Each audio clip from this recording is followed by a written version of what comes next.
This is Jay Sekulow. The first GOP debate is tomorrow without the former president, Donald Trump. Will you watch? Keeping you informed and engaged. Now more than ever. This is Sekulow. We want to hear from you. Share and post your comments or call 1-800-684-3110. And now your host, Jay Sekulow. Well, tomorrow night is the first Republican debate for the primary. There's just one problem. The leading candidate for the debate is not going to be there.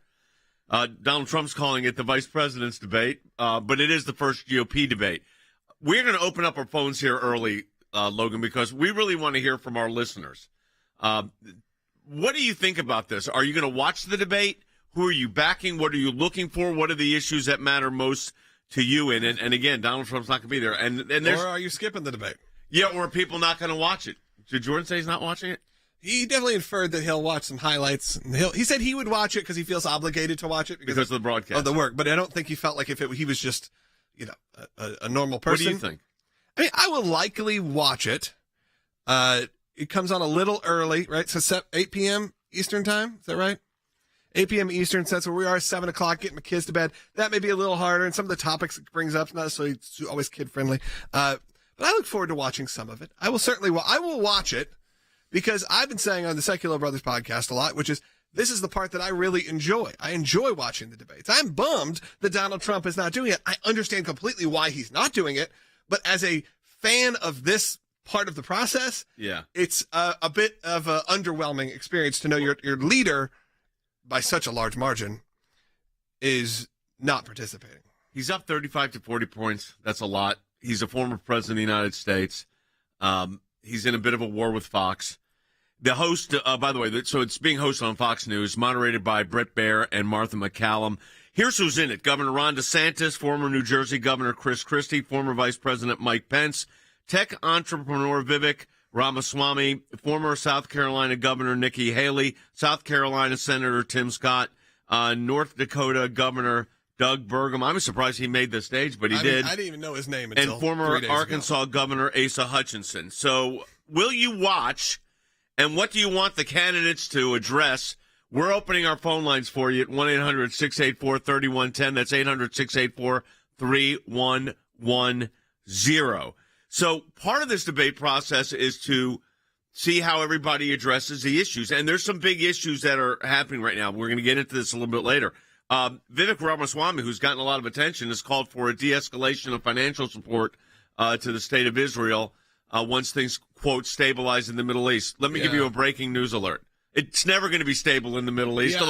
It will be more stable at times. But when you're talking about stability, in the context of no conflict, not likely it's not been that way since the Bible. Yeah, and I don't think you start, if you want to be the leading Republican candidate, I don't think the first thing you start doing is talk about your withdrawing support for Israel. Sure, there may be a portion of sort of even the more America First group that may find that a little intriguing, may find that interesting, but I think you're losing a lot of people. And then, but the leader of the American First group, Donald Trump, was the biggest Israel supporter that we've had in the White House. And if you're Vivek Ramaswamy, you also know you have a history that's not super clean in terms of being a conservative Republican. You've endorsed, you've donated to Elizabeth Warren. You have done a lot of things that should bring red flags up, and I think they're going to hit him tonight on those things. Well, I'm sure he's got Nikki answers. Haley surely is. Yeah, I'm sure he's got answers. Tomorrow night. Yeah, Nikki Haley's going to hit him.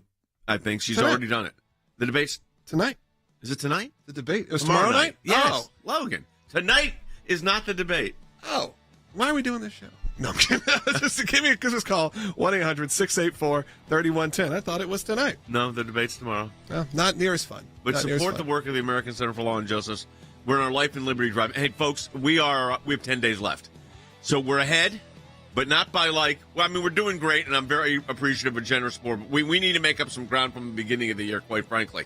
So you've seen the cases that we're involved in, whether it's whistleblowers, whether it's students' free speech on campus, whether it's fighting for life across the country. Go to aclj.org. Join our Life and Liberty Drive. Your gift will be double. That's the Life and Liberty Drive. Look, these folks need us, and we need you to be able to help them. So we do this as a team. aclj.org. Phone lines open, 800-684-3110. Back with more in a moment. Presidential contenders are gearing up for their first debate of the 2024 race in just 48 hours. But it appears the frontrunner, former President Trump, will be sitting it out. Donald Trump is out, announcing he will not participate in the first Republican debate on Wednesday. Writing, "The public knows who I am and what a successful presidency I had. I will therefore not be doing the debates." Former New Jersey Governor Chris Christie calling him a coward. If he's not tough enough and honest enough and smart enough to stand on the same stage with me and debate these issues, then it's time to come back to Mar-a-Lago and retire. Trump still holds a commanding lead over his rivals and now plans to counter-program the debate. Sources tell ABC News the former president already taped an interview with conservative talk show host Tucker Carlson. Trump not participating in this debate is a mistake. Right. It is not good for the frontrunner to start letting the Republican Party to imagine itself without him. He has said that he will not participate in any debates. I'm not going to do any debates. That won't fly. I think all of the candidates, in a way, wanted former President Trump to be there, so it could offer more of a direct contrast between themselves and the former president. That's going to be a little bit harder to do when you're speaking hypothetically about someone who's not going to be on the stage. At the same time, it's going to allow candidates to speak a little bit more about their policy positions. This is a great situation for DeSantis. Ron DeSantis literally, physically will be center stage. That's how they do the debates in terms of the ones that poll the most get the center slot. Vivek Ramaswamy, he soared in some polls to number 2 or right there with Ron DeSantis, so he has a huge target on his back. But I think someone underestimated is Senator Tim Scott. He has not had a national platform to share his really optimistic, positive message, and I think it will stand in contrast to some of the other barbs flying across the stage.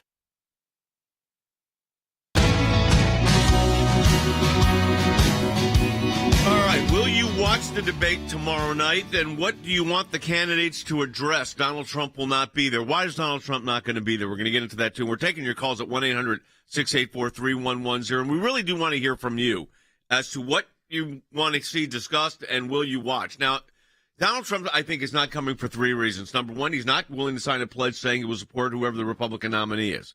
That's number 1. Number 2, which was a requirement. It is a requirement. So the requirement by the RNC. Those are set not by Fox. Yeah, we need to clarify this. There was like 4 requirements for the Republicans or for the Republican National Committee. It was a certain amount of percentage. It was a certain amount of donations, I believe, or a people who donated, and then this pledge that you would publicly.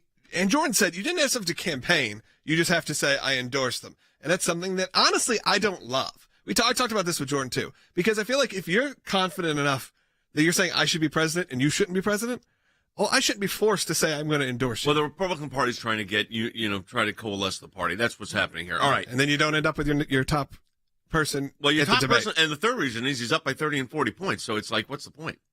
And you're the former president of the United States. He's not just a candidate. Right. All right, we're taking your calls at 800-684-3110. Let's go right to the phones. We said we would take your calls. Phone lines are open, 1-800-684-3110. Yep, let's go to Britt, who's calling in Nevada, I believe, on line 1. You're on the air. Hey, guys. Just want to say thanks for everything you guys do. You guys are the best. Thank you. Yeah, okay. I had to chuckle when I heard what Donald Trump had said. I thought it was pretty funny about the debate being the vice presidential debate. And I don't think he has anything to gain, quite frankly. I mean, he's got all this other stuff going on. His plate is obviously full times 10. And he's a pretty busy guy right now. Yeah, go ahead. Yeah. And I kind of wonder, the thing I do wonder is, and give me your feedback if you feel like it, why is Chris Christie still in this thing? Well, Chris Christie's there to be the anti-Trump candidate. I find it interesting that he is the anti-Trump candidate because as somebody that was in the White House a lot, you know who I saw there a lot? Chris Christie. Yeah, I think it's interesting as well. So this is to me kind of ironic. I also don't mind the fact, as much as I'm certainly I'm not endorsing anyone. I like that he at least is going a different path than the other candidates, because the other candidates are coming off a bit like Trump tribute acts. As Bill Maher said, Bill Maher said, why would you vote? Why would you go see? He said, why would you go see a Rolling Stones cover band when the Rolling Stones are still on the road? And that's how his definition of why would you go vote for Ron DeSantis when Donald Trump is still there. I do feel like at least Chris Christie, I don't agree with a lot of the things he's saying, But at least he's trying something different where everyone else on that stage is that's going to be curious tomorrow night, whether they all line up and have sort of the same MAGA light type response. Well, he left as the least. I mean, I think his approval rating in New Jersey was 7%. Yeah. So, I mean, it's not like he had this rousing support. So, anyways, we're here to answer questions. We asked our folks to call, and we want to hear comments. 800-684-3110. Who's next, Logan? Let's go to Jesse in New Mexico on line 3. Jesse, you're on the air. Thank you. So I don't watch preseason football because the starting quarterback and all that stuff's not playing. To me, this is a bunch of scrubs that aren't going to make the team. I'm not going to waste my time. So, Jesse, here's the thing with me. Baseball, I don't start watching until after the All-Star game. For kind of the same reason. It's like, okay, now it gets serious. And sometimes I don't even watch until September. Postseason. Then I watch it every night. I'm watching all the different ones on all the TV. That's probably true. I think a lot of people are thinking like Jesse on this. I think there's a lot of people who would never have watched a presidential debate to begin with. They usually catch up in a year from now. A lot of people are not going to watch anything presidential related, if we're just being honest, until the primaries. And maybe after the primaries. They may not care until there is a Trump v. Biden, if there is, by the way, debates. There's a lot of talk that there will not be. I think both of them don't want to debate. Well, I mean, if you saw the way that President Biden, had so many flubs in Hawaii in just a few hours, you can't blame him for not wanting to debate. And in conversations I've had, even people I know that are not big Trump supporters, it is interesting that they all see the same reason of, well, why would he do this debate? All you're asking for is for someone to try. It's just going to be a barrage of hate on you. So what benefit is it, except for you can defend yourself? But well, Kathy's going to watch it. Yeah. Let's go to her. I mean, I'll watch it probably too. Kathy's calling on line 4. You're on the air. Hi, Kathy. Hi. Good day. Good day. Good day. So with Donald Trump, he has always said what he was going to do and what he was not going to do, and he is 100% on target with that. So when he said he wasn't going to do the debates, there was no debate about whether he was going to do them because he wasn't going to do them. And you can't change his mind unless you're a subversive in the government thing there, trying to move him around for their own benefit. That's number one. And number two, I don't believe that a voter has a bigger obligation than to watch the debates and be informed. Uninformed voters do nothing for anybody.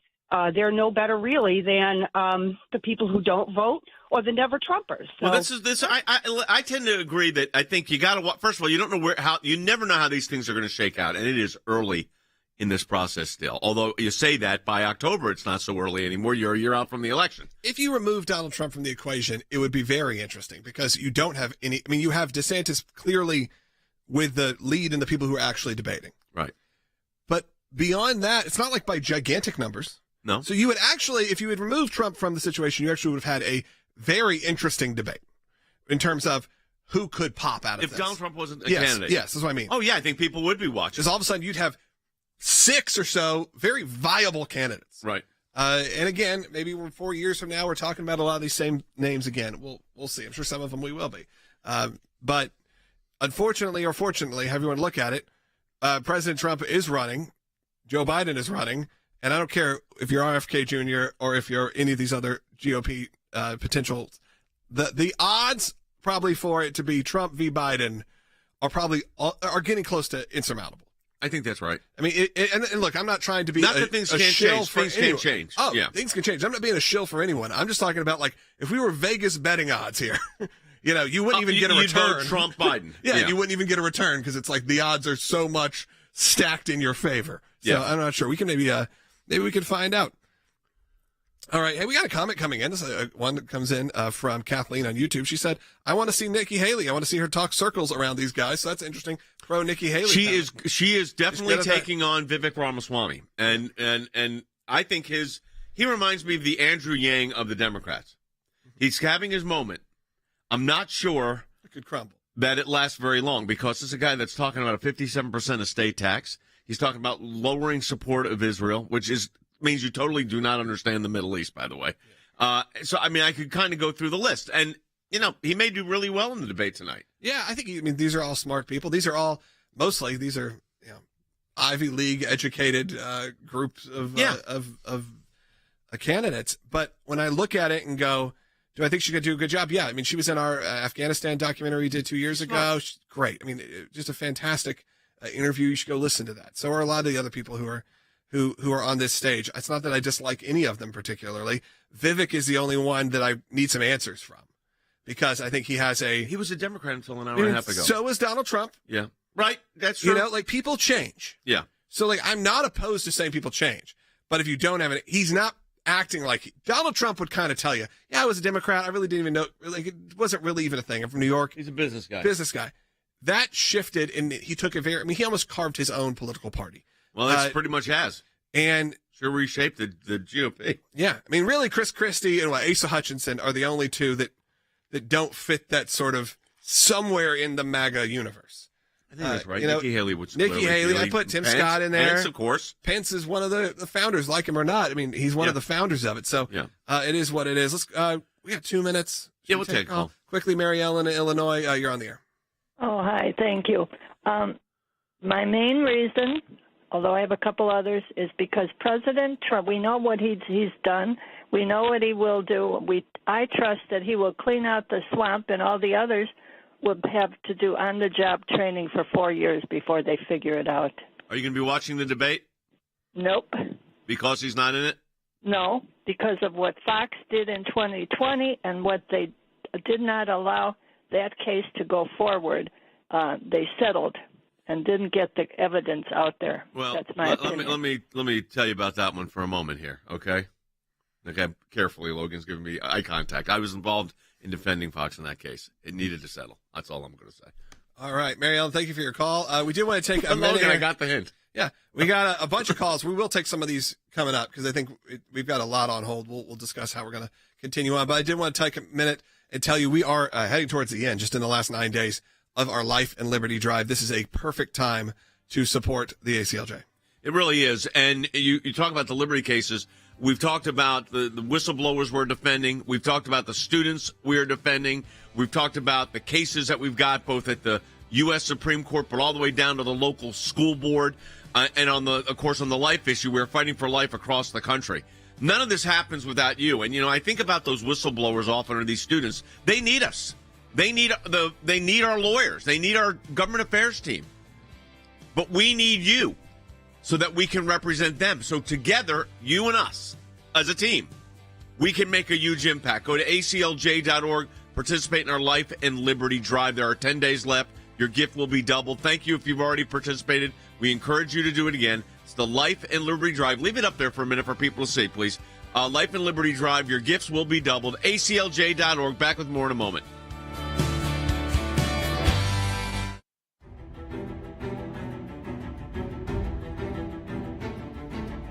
The ACLJ has a long and distinguished history in fighting for liberty. At the ACLJ, this is our number one issue. It's why we're founded. It started with Jews for Jesus and their ability to engage in evangelism. Then it became whether students in high school could start Bible studies and Christian fellowship organizations and events like See You at the Pole. That kind of set us up as the religious liberty team. Conservative groups were targeted by the IRS. Remember when we went after the IRS? We broke them after 3 years of pulverizing them in court.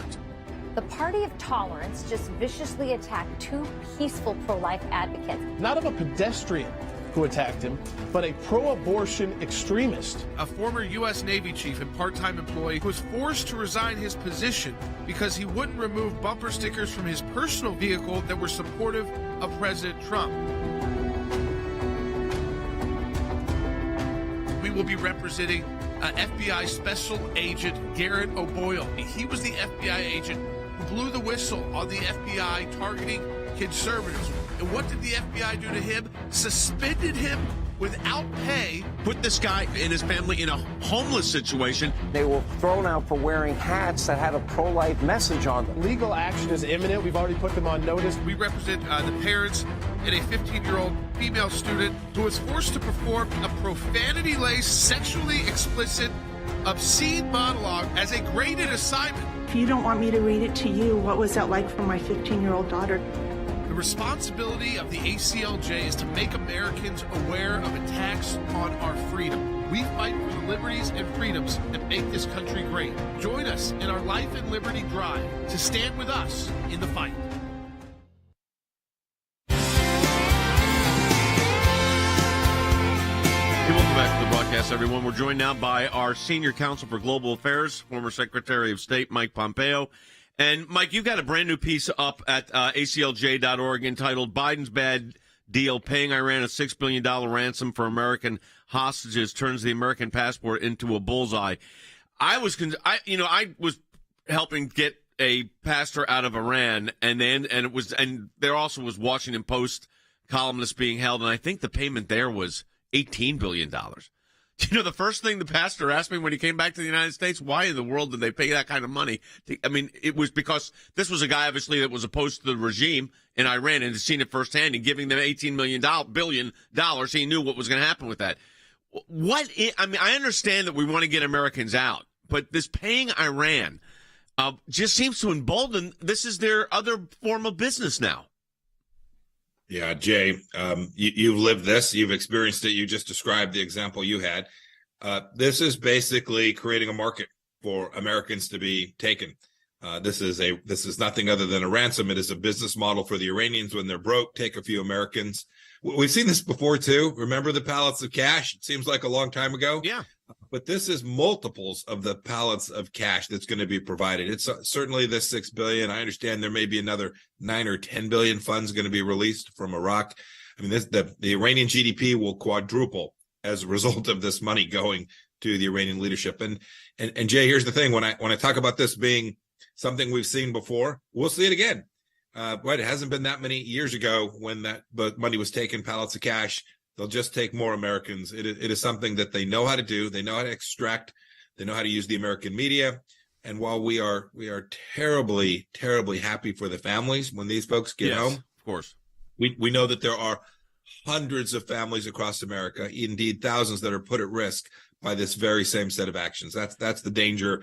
That's the bad practice. The last thing, we know how to get Americans home without doing this. We brought Americans out of Iran without paying a single penny during the Trump administration. It's about using American power in the right way, not creating an incentive for them to take even more Americans hostage. Yeah, I wanted to follow up on that because I had the privilege of working with you on getting a pastor, Andrew Brunson, out of jail in Turkey, and we did the exact. When I say we, you're the Secretary of State, as you as Secretary of State, and President Trump and the legal team, my legal team, we did the exact opposite approach.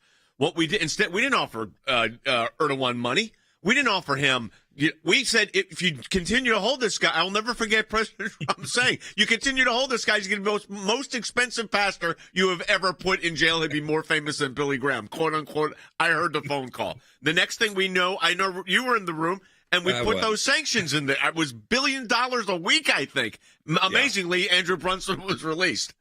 Yes, it was quite a surprise, huh? Yeah. Look. This is the best of American power. When we are treated improperly, when American citizens are treated harshly, we ought not reward that behavior. We should punish the bad actor. That's the flip the switch thing that I think the Biden administration just misses.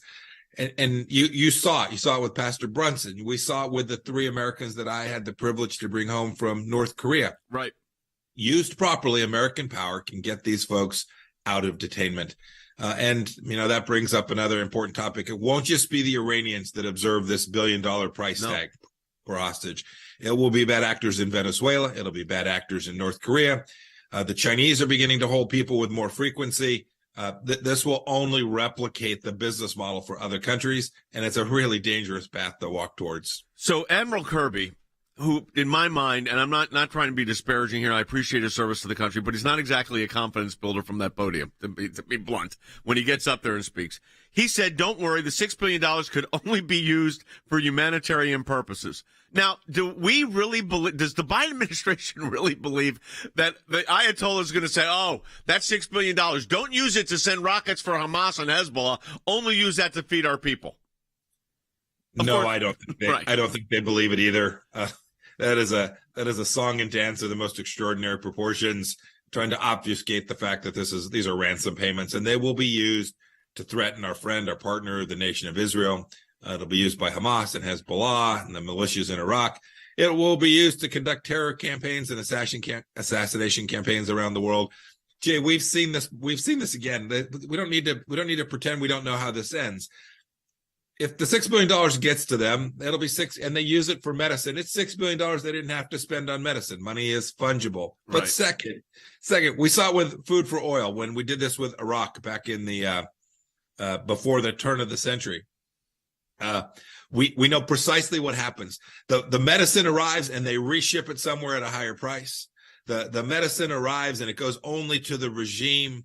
The food arrives and all of a sudden it turns out that food is now, it turns out there's firearms in the boxes. We know exactly what will happen here. The Iranians have said as much. An Iranian leader said the other day, oh no, we're going to use this money for whatever the heck we want to use it for. And we will be creating wealth through the regime. The money won't go to the Iranian people. It will instead go to the regime's continued grip on power and the destruction of a glorious, wonderful people in Iran. Yeah, no, the people of Iran are great. Let me ask you this. Iran's meeting with Russia this week about ground troop coordination. I wrote a book a couple years back called Unholy Alliance, and it talked about the Russia-Iran link. How dangerous is this? Bad and getting worse. Yes, deeply unholy is absolutely true. Look, the Iranians have weapons. The Russians need weapons. The Russians have money. The Iranians need money. This is magic, and we've seen this. It's been the darndest thing to watch. Darndest is my adult word for this. Yeah, to watch the Biden administration negotiating with the Iranians on the nuclear file, while the Iranians are sending drones that they built inside of their country to Russia to kill Ukrainian innocent civilians. It's unexplainable to me how we would now give another $6 billion to Iran. It's unexplainable to me how we would tighten the relationship between Russia and Iran, the unholy alliance to which you referred. I try often to give the benefit of the doubt. I'm no longer in government service. I can't explain this one, Jay. Yeah. Let me turn. You've got a piece going up later this afternoon on aclj.org about the debate tonight. Of course, President Trump's not. He's calling it the vice president's debate. What are you looking to hear from the candidates? It's an interesting mix, that's for sure. Yeah. I hope it'll be a serious conversation. I hope it's not about name calling or owning the libs or, I hope create a viral moment. I hope instead it's about the things that really matter to the American people. How are you going to make sure that kids get a good education and parents get to decide it? That they'll address the issues that seriously confront us with respect to the Chinese Communist Party as well. What are they actually going to do? It's not enough to say China bad. Think about how it is. If you were the president of the United States, how would you secure American freedom for the next 250 years? And then finally, I hope they'll also take on the fact that we've watched the radical left begin to move in ways against families and children. And what is it that they would do? What tools of American power would they prepare to use to make sure that we protect every innocent human life, that we build a capable military, and we educate the next generation on the things that really matter and the glories of America and its exceptional nature. I hope that's how the conversation proceeds. We'll all sit around and see if that's how it rolls. Very good. Senior Counsel for Global Affairs, former Secretary of State Mike Pompeo. Thanks for being with us. Thanks for your insights. Thanks for being part of the team here at the ACLJ. All right.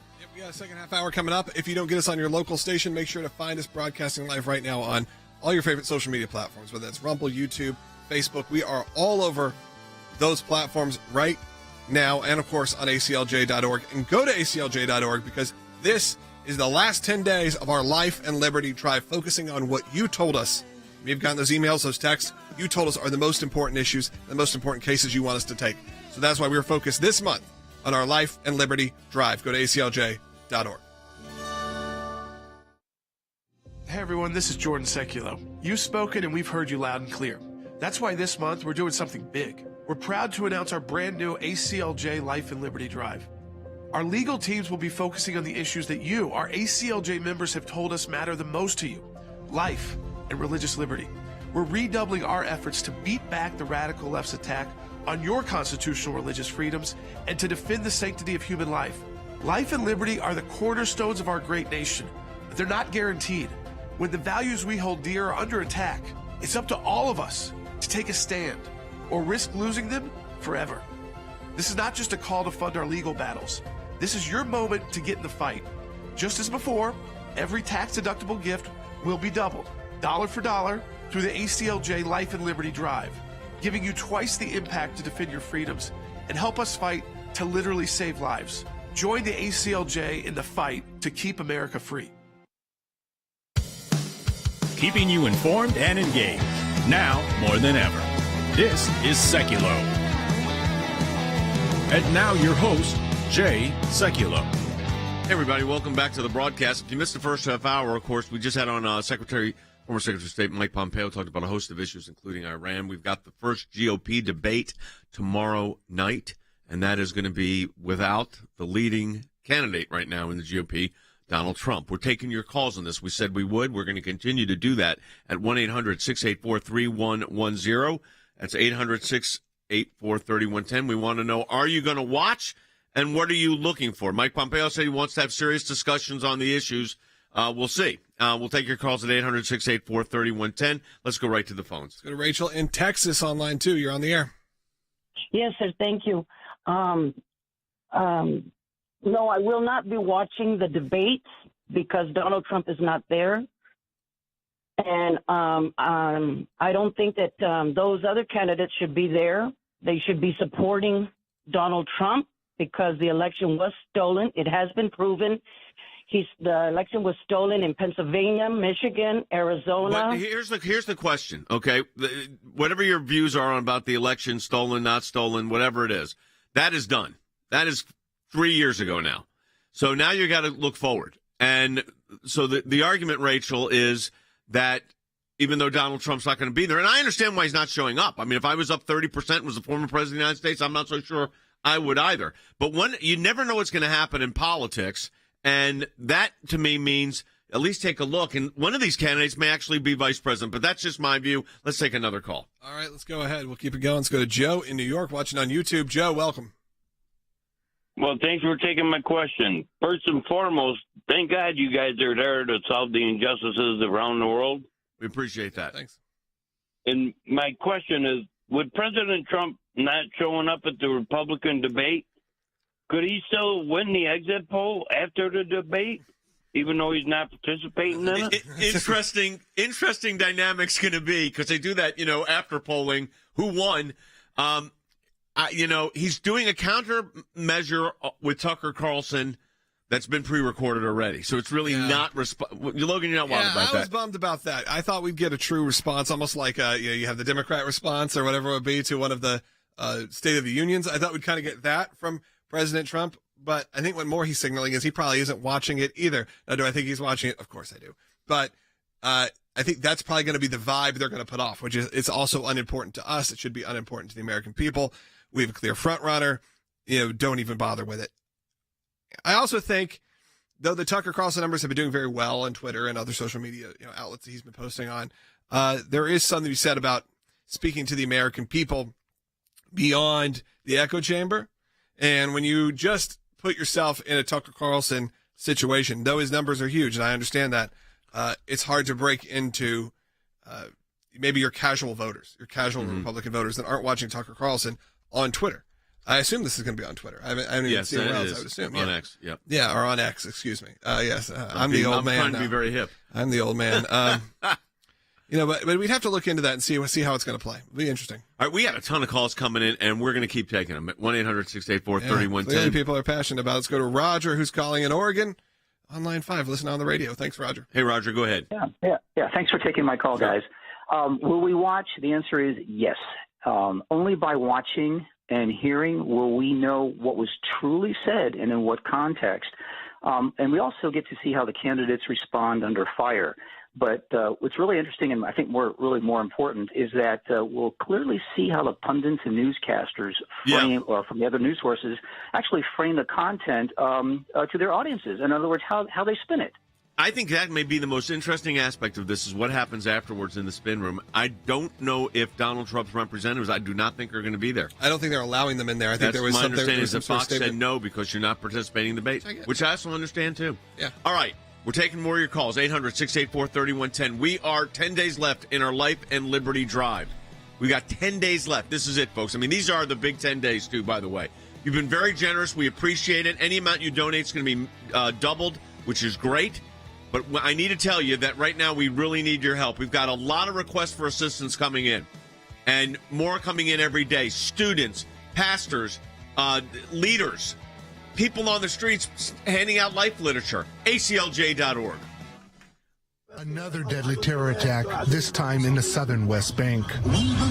An Israeli woman was killed and another man was seriously injured in a shooting attack near the Palestinian city of Hebron on Monday morning. While no Palestinian group has claimed responsibility for the deadly attack, Hamas and Palestinian Islamic Jihad praised the shooting as a, quote, natural response to Israel's expanding settlement enterprise in the West Bank. We are in the midst of a terrorist attack. This terrorist attack is encouraged, directed and financed by Iran and its proxies. The recent deal between the United States and Iran to recover some U.S. citizens has been described as the highest ransom ever paid for American hostages. That's because Iran will get $6 billion in frozen assets.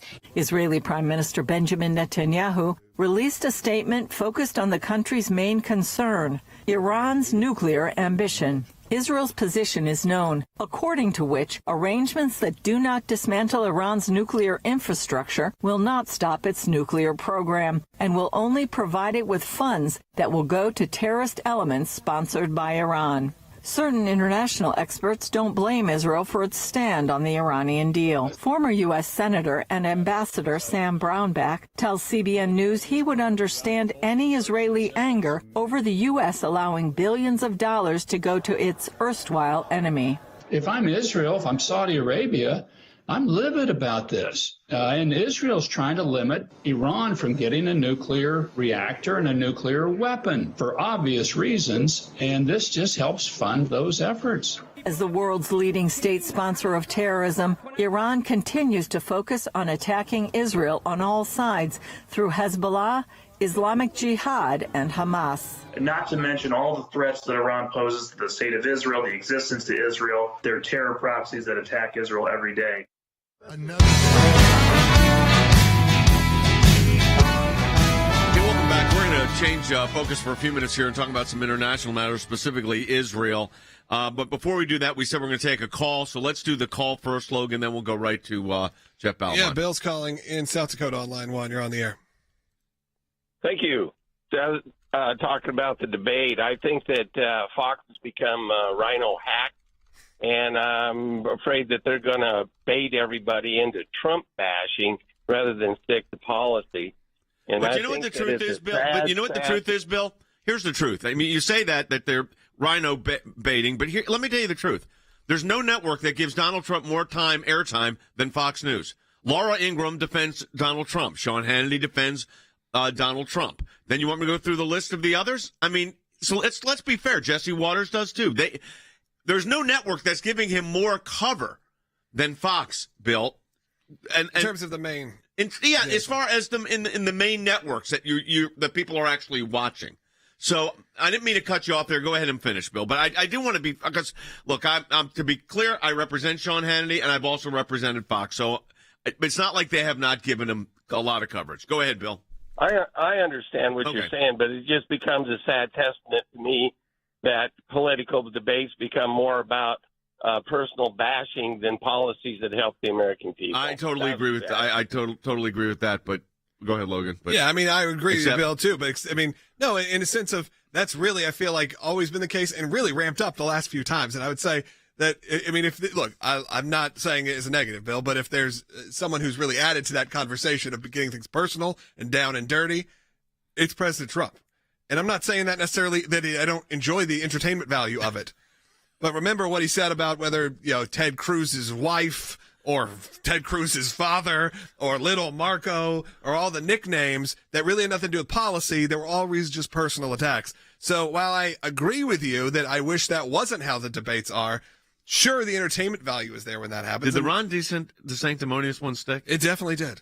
It definitely did. The first one did not, but the second one did. Well, I think people, it took a while to understand what he was saying, and then, he put off the vibe. Now, there have been some that have been in some Truth Social posts. We talked about that no one really understands. Yeah. So there have been Asa Hutchinson. We have no idea. Yeah.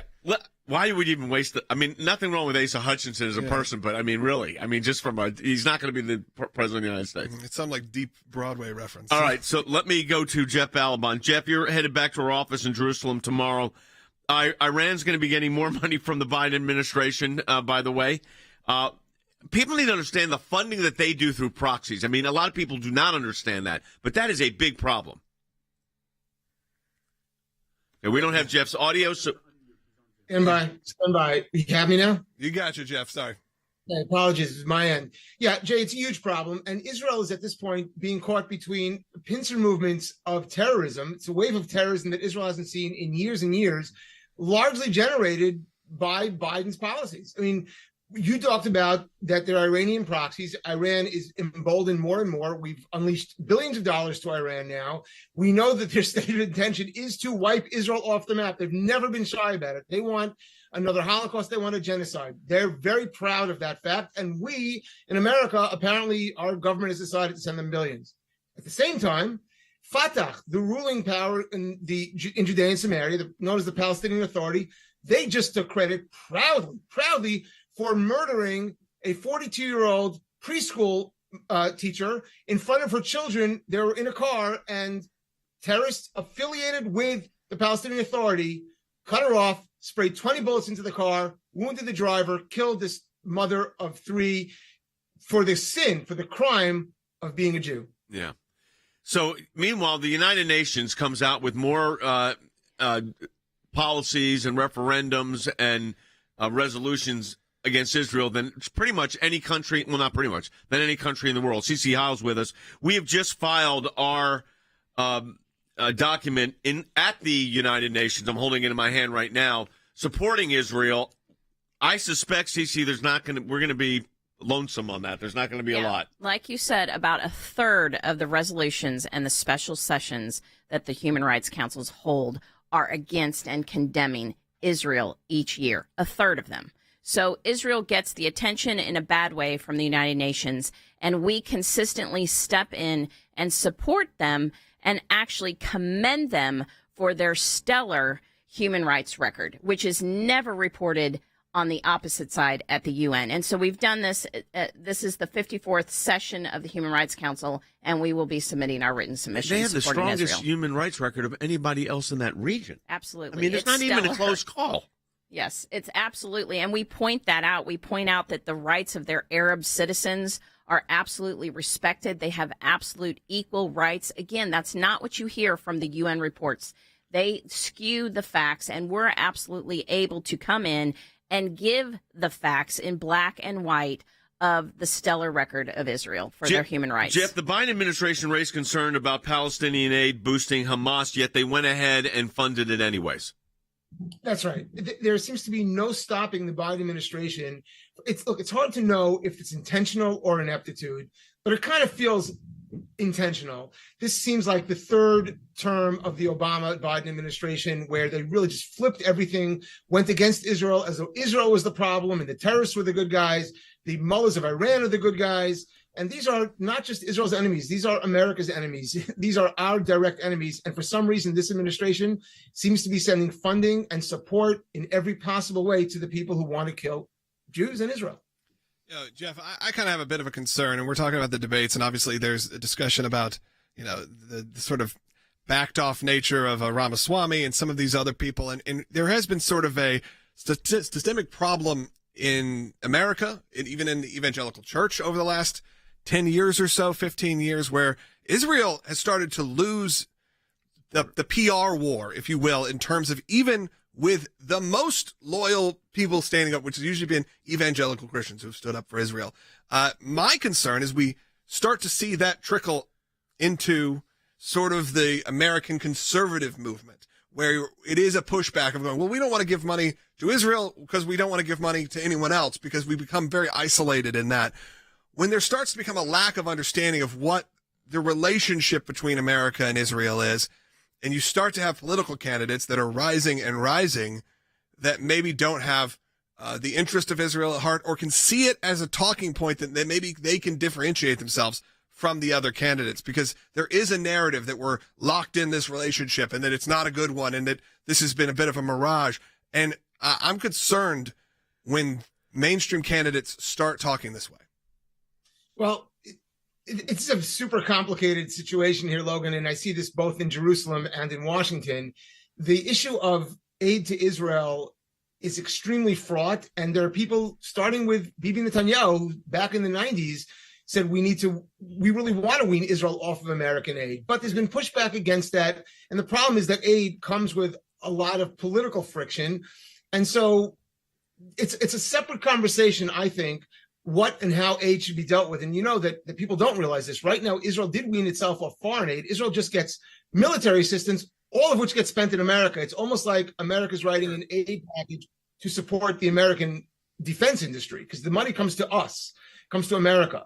No, go ahead. Sorry. My concern is not actually of the aid. My concern is of the talking point, and that the talking point is an anti-Zionistic, anti-Israel messaging, and this is just dipping your toe in the water of it. I think that's my concern. Yeah. Go ahead. That is a major concern, which we hear this all the time, and that is one of the fundamental issues that I deal with in Jerusalem and in Washington at this point, back and forth, because there's a lack of understanding one side of the other. In Israel, it's obvious, look, it's a small country. It relies heavily on American support, or has for decades. And there's been this illusion that this has been bipartisan support. Well, it hasn't really been bipartisan. For decades, there's been a huge yawning gap between Republican support and Democratic support. Yeah. While Israel has been playing to this idea of, quote, two-state solution, unquote, even though it's really not its agenda anymore, but they feel as though they're being pressured by America to say that it is their agenda. It's certainly not the Republicans' agenda, and it's not the Israeli government's agenda. Their agenda is not to support a terrorist state. Their support is sovereignty, security, and as Sisi and you all said earlier, Israel remains, in terms of its Arab citizens and even non-citizens, even the Arabs living in Judea and Samaria who are not citizens, still they have more rights than literally any other nation in the region.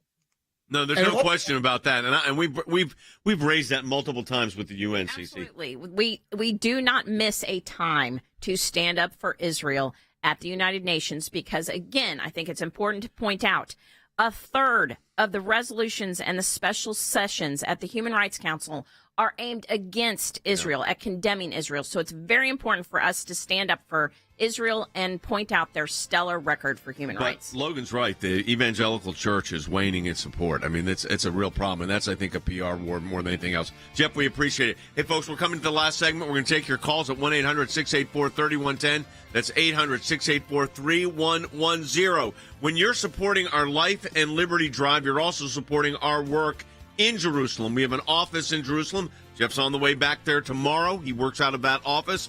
Your support in our Life and Liberty Drive makes that happen. So go to aclj.org. There's a banner right there on the website, or you may be getting our email today about some of our life cases. In any event, we encourage you to support our work. Your gift will be doubled. So that's aclj.org for our Life and Liberty Drive. Well, we'll take your calls coming back in the last segment of the broadcast. Are you watching that debate tomorrow? 800-684-3110. Hey everyone, this is Jordan Sekulow. You've spoken and we've heard you loud and clear. That's why this month we're doing something big. We're proud to announce our brand new ACLJ Life and Liberty Drive. Our legal teams will be focusing on the issues that you've told us matter the most to you. We're redoubling our efforts to beat back the radical left's attack on your constitutional religious freedoms and to defend the sanctity of human life. Life and liberty are the cornerstones of our great nation, but they're not guaranteed. When the values we hold dear are under attack, it's up to all of us to take a stand or risk losing them forever. This is not just a call to fund our legal battles. This is your moment to get in the fight. Every tax-deductible gift will be doubled. Go to aclj.org right now and join us in the fight. Throughout the month of August, our legal teams will be focusing on the issues that you, our ACLJ members, have told us matter most to you. We know the issues that matter to you, and this one touches on both government oversight, government corruption, and the life issue. The ACLJ is representing FBI whistleblower Garrett O'Boyle. We also plan on representing other whistleblowers who have come to Congress who are now under assault by the weaponized Department of Justice and FBI. This is a guy that was doing his job, investigating cases, and made a whistleblower report under the existing whistleblower guidelines. Because of you and your financial support of the ACLJ, we could represent them. I mean, they've got nothing. They've had everything. They've lost everything. So to get good legal representation, where can they go? They can go to the ACLJ because you donate to the ACLJ to make sure they can get good legal representation. You're the reason why these whistleblowers can continue to come forward. There will be more that we represent. This is just the first that we're announcing. Defend freedom. Join us in this fight for life and liberty and stand up for this FBI agent and his family, aclj.org.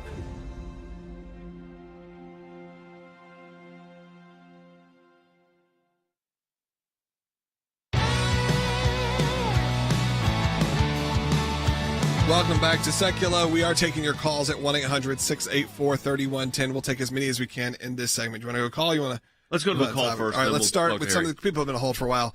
Let's go to Harry in West Virginia, watching on aclj.org. And line 3, you're on the air. Hello, thank you for taking my call. Sure. Well, I guess I'm going to have to say I won't be watching the debates. I get very upset when I hear people lie to me, whether it's the newsman or whether it's the candidate. And most of them are going, the newsmen are going to be trying to get people to come out and attack someone else. Let me ask you this. If Donald Trump was if he was at the debate, would you watch it? No. Okay. I know what he says and stands for. And like I said, I like him. But when I hear these people lie to me, whether it's news, whether it's politicians, So you think Trump is the only one that wants to clean the swamp. Yeah. And most of those people have come up through either the Republican swamp or a Democrat swamp, but they still came up through the swamp. Yeah. Well, I think Harry brings up a good point, which is is there sort of fatigue? I think we'll know that. I think we'll actually know a lot because the Trump's not on it, what the ratings are when they actually come in on Fox. I don't know if they're going to be very low, but they certainly are not going to be, unless we're all shocked. And if we're all shocked, by the way, if the numbers come in and they're historically high. Well, then it tells Donald Trump's got some vulnerability. That's interesting. That is going to be the most interesting story. If the ratings come in huge, that means some of this polling that we're seeing with these massive leads, giant leads, are actually a little fungible, because you would say, okay, how many of these people are voting in the primary who are saying Trump? There may be a large portion that are not your primary voters. Those primary voters are the ones that watch the debates. Will pointed out that in Iowa, because of the way they do that two-tiered first and second choice, that the actual differential between Trump and DeSantis could be 2%. Well, I mean, then it starts to get interesting. And then we all of a sudden have maybe Trump having to jump. He already said it will not be in the debates with an S. Yeah. He referenced that he will not Harry, be in the debates. from a policy perspective, of course, Donald Trump's policies because you saw him as president. I understand why he's not doing the debate. You think it hurts him, though, down the road? Well, it could hurt him down the road, but I think initially it's unlikely to hurt him, in part because you've got to winnow the field. Keep in mind that even though they have certain criteria to enter into the debate, the first one, that there are a ton of individuals who are going to be on that stage that the American people know nothing about. Right. And so I think, personally, I will need a scorecard in order to keep track of some of the minor candidates that are going to be on the stage. Yep. I think individuals like Chris Christie are going to try to rough up Ron DeSantis. Whether or not that's going to be successful or not, I'm not sure. I think an individual like Vivek Ramaswamy, he's going to be an interesting candidate, and he's less likely to be ruffled on the stage than DeSantis. And keep in mind, Vivek doesn't have a policy record to defend, whereas DeSantis does. And I also think DeSantis is not necessarily either a great retail politician or a great politician on the stage, particularly when he's under sustained attack. I agree. I think so, and I actually think because Ramaswamy's doing well, he's got like an average of what's percent, 10-ish%. I think he's going to be the one who's under fire tonight or tomorrow. I think that's right. I think because though DeSantis has such a significant lead, I think they can see 8%, 9%, 10%. That's vulnerable, and if they can kind of knock out his candidacy before it gets going, and then all of a sudden you have 10%. They hope that it could goes go to DeSantis, but who knows? Or to Tim Scott, or to whoever, or Tim Scott. Yeah, just to someone else who can fill that void. I think though DeSantis is the obvious target. Yep. I think it will be Vivek. Let's go on to line 5. Sue's calling. Sue, go ahead. You're on the air. Hi. I'm going to listen, and I really want to hear what Tim Scott and Nikki Haley have to say. Initially, I was really Ron DeSantis, but it's Tim Scott that I am most curious what he has to say. And I also want to watch Chris Christie embarrass himself. And then the issues that I'm most concerned about are the economy, the border, energy independence, and cleaning up our two-tiered system of justice. Would you say, Sue, the number one issue, though, is the economy for you? I think that is for a lot of listeners. Yeah. So, Harry, how does it, you're a director of policy, how does the economic situation, like I've noticed gas prices creeping back up to $5 a gallon, mortgage rates now at 8.2% and maybe rising. How does that play into all of this?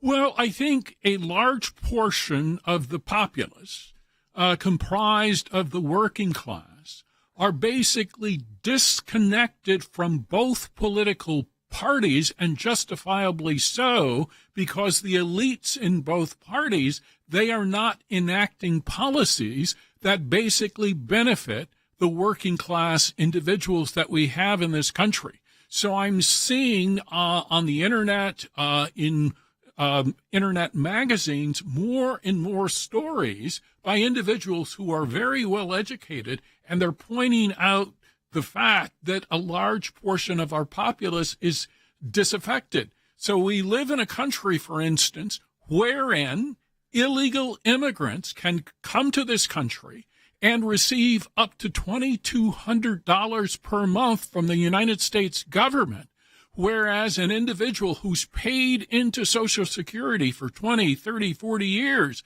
receives on average $1,400 a month in Social Security benefits. I don't believe that type of gap is sustainable. And you look at President Biden, his policies in East Palestine, Ohio, in Hawaii, he is putting the Ukrainian interests first. He wants to secure the Ukrainian border, and he doesn't seem to care about the United States border. Keep in mind, the Biden administration recently sold something like $300 million worth of border wall materials for something like $2 or $3 million. That's getting 1 or 2 cents on the dollar.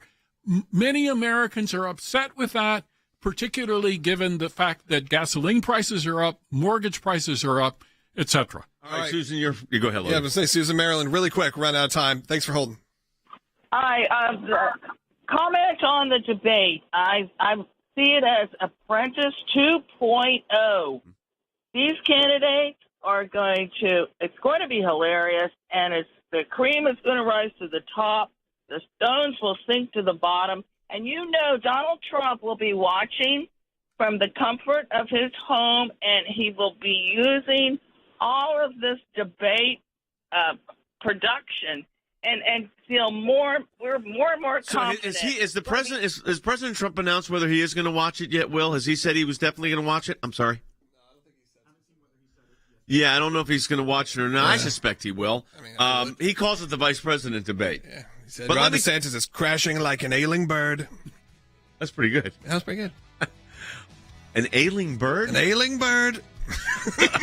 All right, folks. You got a little of the Sekulow brothers there at the end. Yeah. All right, we're going to be we're done. We're not taking any more calls. The program's over. All right, we do want you to support our Life and Liberty Drive at aclj.org. It's the Life and Liberty Drive. We've been listening to the comments and reading those comments, and we know the two issues that matter most to you, and it's life and liberty, and we're representing a lot of people, and they need our help, which means we need your help so that together we can help these folks.